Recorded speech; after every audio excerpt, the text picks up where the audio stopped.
Hi，我係阿仔。曼聯昔日嘅英超豪門，獲得頂級聯賽冠軍次數最高嘅球隊，直到今季俾利物浦追和。自費爵爺退休之後，冠軍數字一路停留咗喺20，而聯賽排名亦都未試過跌出前10。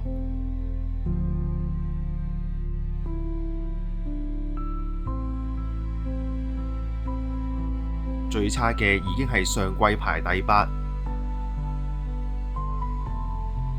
我哋一齊回顧下2024至25年度球季究竟搞 what？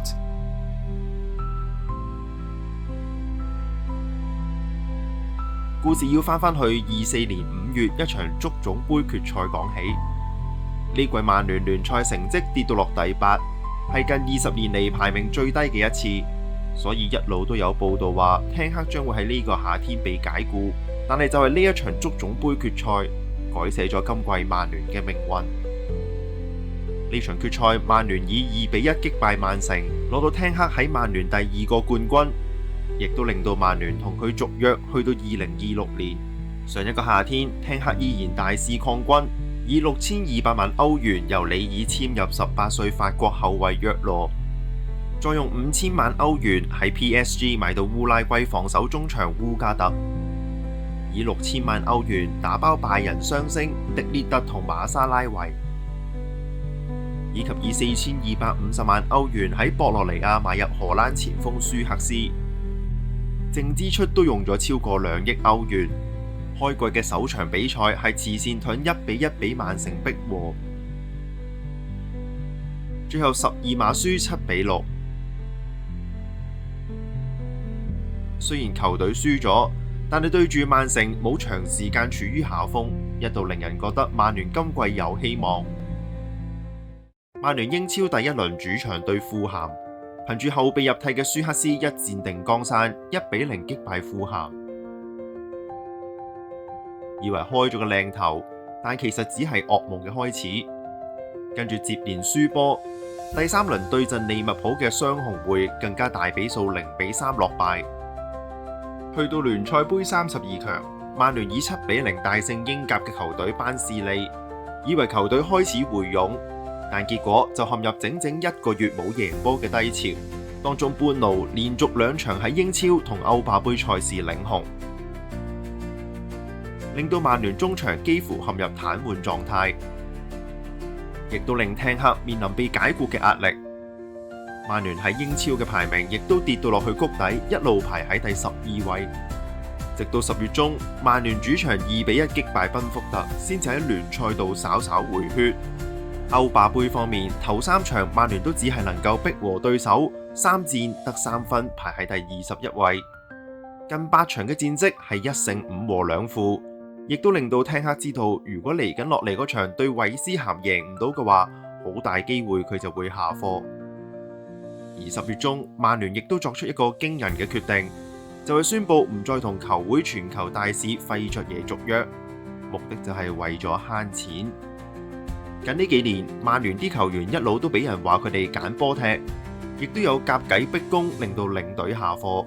而呢一場亦都唔例外，達洛治推過埋門將，面對住空門，居然射咗個波出界。卡斯米魯雖然幫球隊攀平，但係補時階段喺禁區度撞低對手，球證睇完 VAR 之後判咗個12碼俾韋斯咸，就連球證都幫手迫害聽克。結果憑住保雲喺補時階段射入12碼，以2-1擊敗曼聯。呢場波之後，曼聯正式解僱聽克，由助教雲尼斯到來暫代領隊一職。足球界流量密碼曼聯領隊呢個位置居然懸空。大把名牌教練同呢個職位拉上關係，前英格蘭國家隊教練修夫基、樸達、杜曹都榜上有名。結果爆大冷，一名39歲嘅葡萄牙領隊阿摩廉被拉着說服，由葡超班霸士砵亭加盟曼聯。呢位少帥本身帶住士砵亭啱啱先攞完上屆葡超冠軍，當時喺今季葡超踢咗11場嘅情況下，以全勝姿態排喺榜首。歐聯亦都未輸過，以3中堅陣式聞名嘅佢，曼聯甚至乎用1000萬違約金簽佢過嚟。睇嚟老闆拉爵有心重新改革曼聯。曼聯喺雲佬暫代領隊帶領下，以不敗姿態3勝1和。除咗幫曼聯破咗近1年歐洲賽冇贏過波紀錄之外，4場入咗11球，令到外間覺得曼聯嘅攻擊力都唔係咁弱啫。而最後阿摩廉以佢有自己嘅班底，拒絕咗雲佬繼續留喺助教團。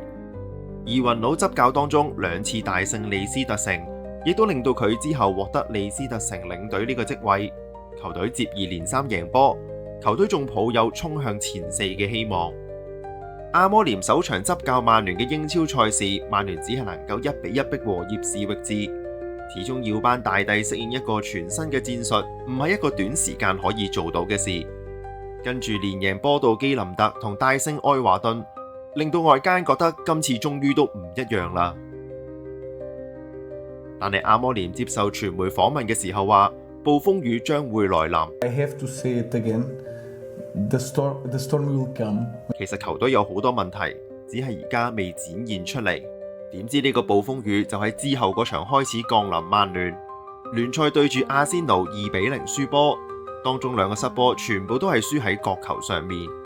阿摩廉面對嘅首次曼市打比，喺佢加盟曼聯之前，佢帶住士砵亭喺歐聯4-1擊敗曼城，大家都對佢抱有好大嘅希望。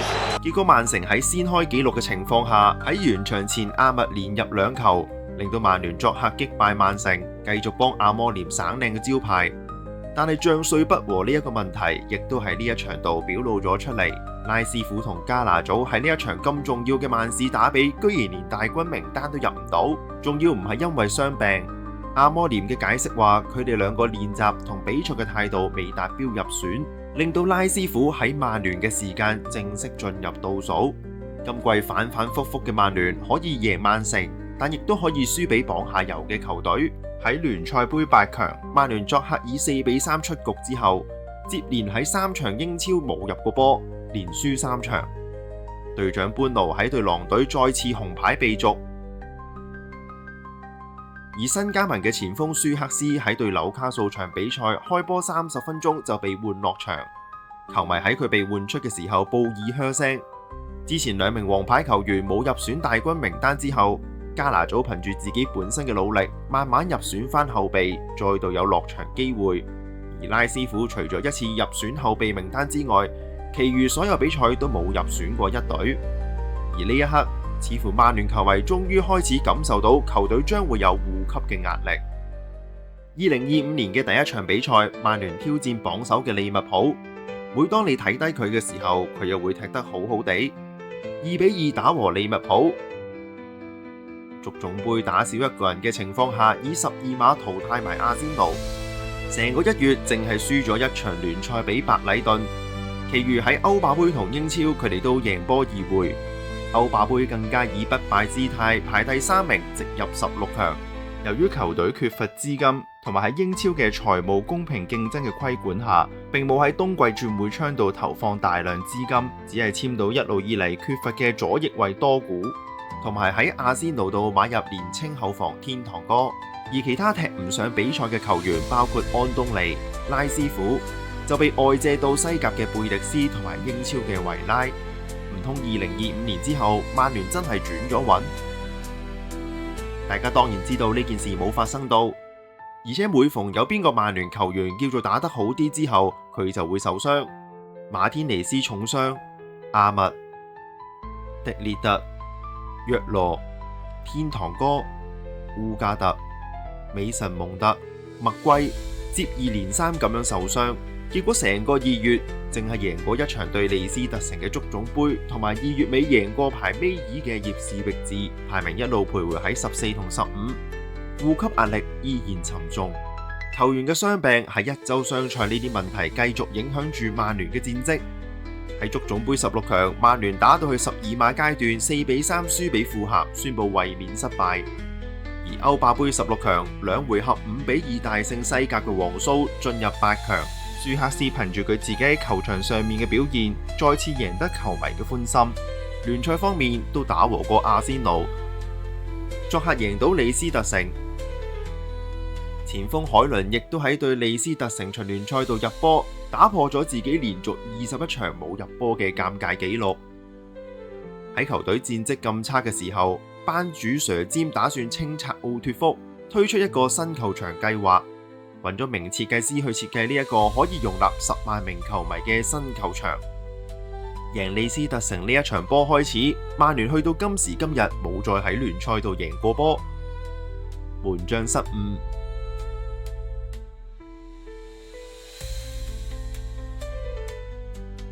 後防不穩，前鋒把握力差。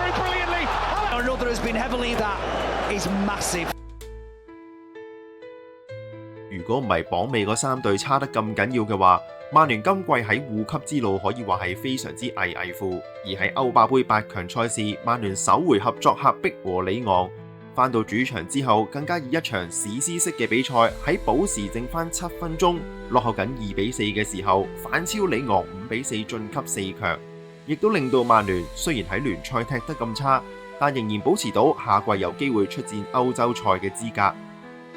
攞歐霸冠軍出戰下季歐聯已經唔再係口號，而係球隊今季嘅最主要目標。4強對住頂頭大熱畢爾包，喺對手讓車馬炮嘅情況下，結果令人驚訝地2回合7-1淘汰畢爾包。喺口講上面話放棄聯賽專心打歐霸杯嘅曼聯，有啲幸運成分咁樣以不敗姿態殺入咗今季歐霸決賽。而對手亦都係嚟自英超，同樣喺聯賽打得好差嘅熱刺，一個排16，一個排17。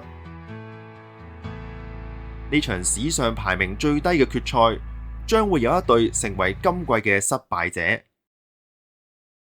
Winning Europa League is not enough for all the support that they gave us this season. 究竟我哋會加速重建，定抑或還原基本步，決心推倒重來呢？全季心情一路向下嘅各位曼迷，無論你身處喺香港定係外地，甚至乎喺畢爾包入場睇波嘅你哋，星期3我哋一齊嚟見證。